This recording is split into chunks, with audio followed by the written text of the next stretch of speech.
Ahojte, ja som Paťo, sme v GoMerchi a dnes by som chcel privítať medzi nami jedného špeciálneho hostia a tým je Cikindeles. Vítam ťa. Ahoj. Nazdar. Čaute. Veci sa majú tak, že Cikindeles vydal svoju prvú špeciálnu knihu. Takže ak môžeš, povedz, čo to je za knihu? Je to vlastne kuchárka s receptami, kde sa nachádzajú koláče, čiže je to sladká kuchárka.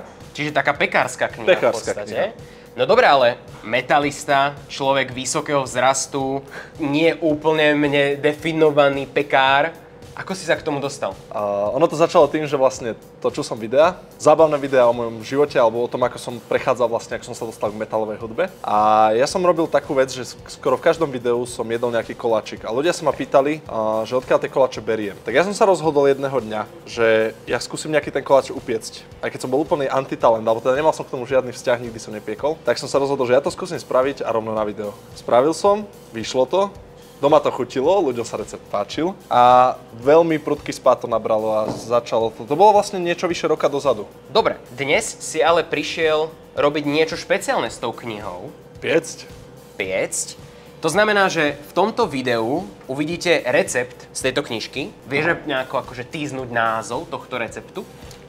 Perverzity. Čiže Cikindeles bude piecť. To je prvá vec. Bude to jeden z koľkých receptov v tejto pekárskej knihe? 40. 40 receptov a ty si pripravil pre nás jeden z nich. Áno. Ja sa veľmi teším, ja ti teraz nechávam priestor a vy sa môžete tešiť na taký, že recept spojený s tým, že ja sa ho budem pýtať nejaké otázky a snáď sa dozvieme ešte viac z tvorby a procesu tejto netradičnej knihy a tohto netradičného počinu. Tak poďme na to. Poďme na to.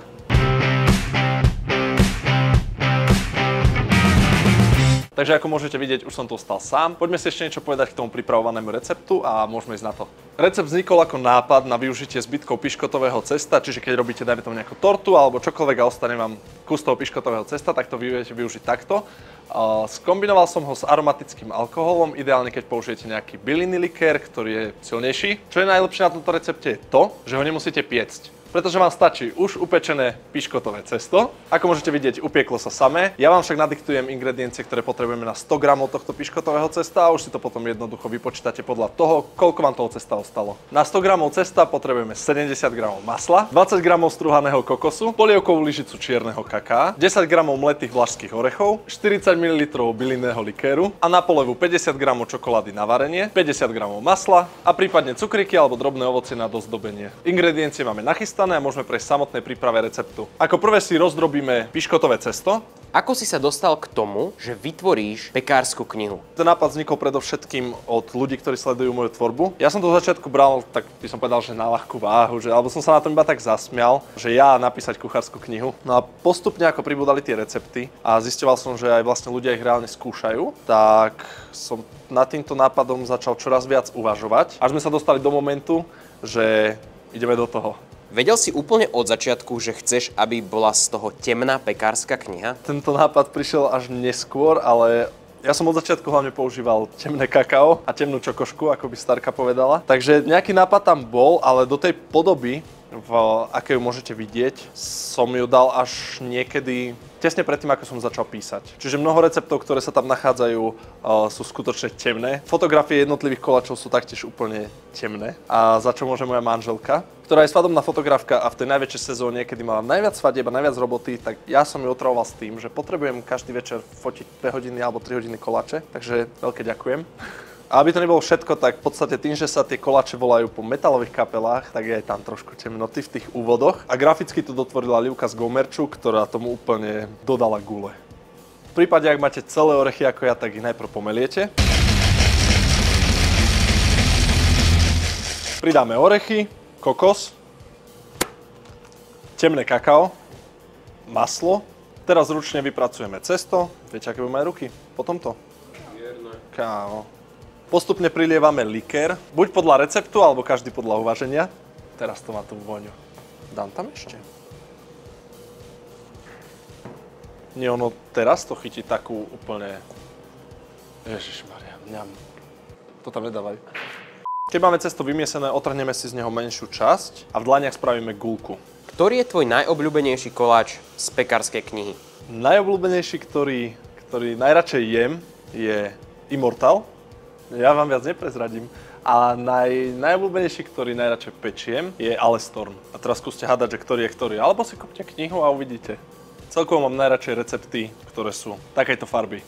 A vo všeobecnosti mám rád koláče, hlavne klasické, ktoré ale nevyzerajú úplne klasicky. Pretože tým, že je moja manželka svadobná fotografka, veľa koláčov nosila aj ona odtiaľ v rámci výslužky. A tie koláče vyzerajú všetky na jedno kopyto. A to je vlastne dôvod, prečo som sa ich rozhodol robiť netradične. Ako posledný krok si roztopíme čokoládu s maslom. Neviem, koľko toho pôjde. A keďže sme trošku v provizornejších podmienkach, tak my sme si vodu zohriali v konvici. A čokoládu rozpúšťame vo vodnom kúpeli. Keď máme čokoládu roztopenú, napichneme na špajdlu gulu a máčame v čokoláde. A aby to bolo ešte viac temné, tak to môžeme dozdobiť napríklad ružovými cukrikmi.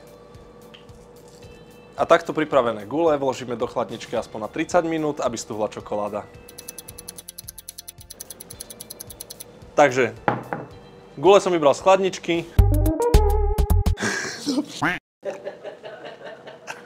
A už nám neostáva nič iné, len ochutnať. Takže ako ste mohli vidieť, bol to rýchly recept a ja verím teda, že ti bude chutiť. Ďakujem pekne, akože vyzerá to naozaj zaujímavo, nepôsobí to až tak strašidelne, ale pôsobí to strašidelne chutne. Ale ono ešte, keď to budeš vidieť znútra.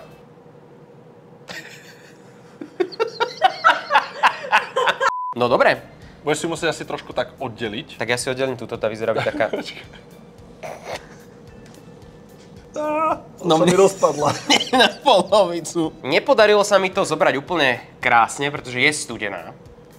Ale poďme ochutnať. Tak, na zdravie. Na zdravíčko.